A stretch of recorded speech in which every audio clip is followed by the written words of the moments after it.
جنوبی لبنان میں اسرائیل کی جانب سے فضائی حملے کیے گئے ہیں۔ لبنانی وزارت صحت کے مطابق 24 گھنٹوں میں اسرائیلی حملوں میں مزید 33 افراد شہید ہو گئے۔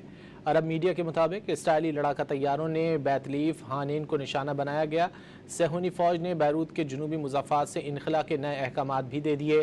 لبنانی وزارت صحت کے مطابق 24 گھنٹوں میں اسرائیلی حملوں میں مزید 33 افراد شہید ہو گئے۔ 2 مارچ سے جاری صہیونی فورسز کی جارحیت میں اب تک 1072 شہری شہید ہو چکے۔ دوسری جانب حزب اللہ نے سرحدی گاؤں میں اسرائیلی فوجیوں کو نشانہ بنانے کا اعلان کر دیا ہے۔ جنوبی لبنان میں اسرائیل کی جانب سے فضائی حملے کیے گئے ہیں۔ لبنانی وزارت صحت کے مطابق 24 گھنٹوں میں اسرائیلی حملوں میں مزید 33 افراد شہید ہو گئے۔ عرب میڈیا کے مطابق اسرائیلی لڑاکا طیاروں نے بیت لیف حانین کو نشانہ بنایا گیا۔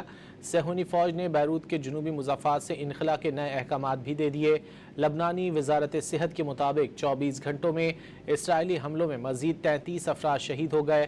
2 مارچ سے جاری صہیونی فورسز کی جارحیت میں اب تک 1072 شہری شہید ہو چکے۔ دوسری جانب حزب اللہ نے سرحدی گاؤں میں اسرائیلی فوجیوں کو نشانہ بنانے کا اعلان کر دیا ہے۔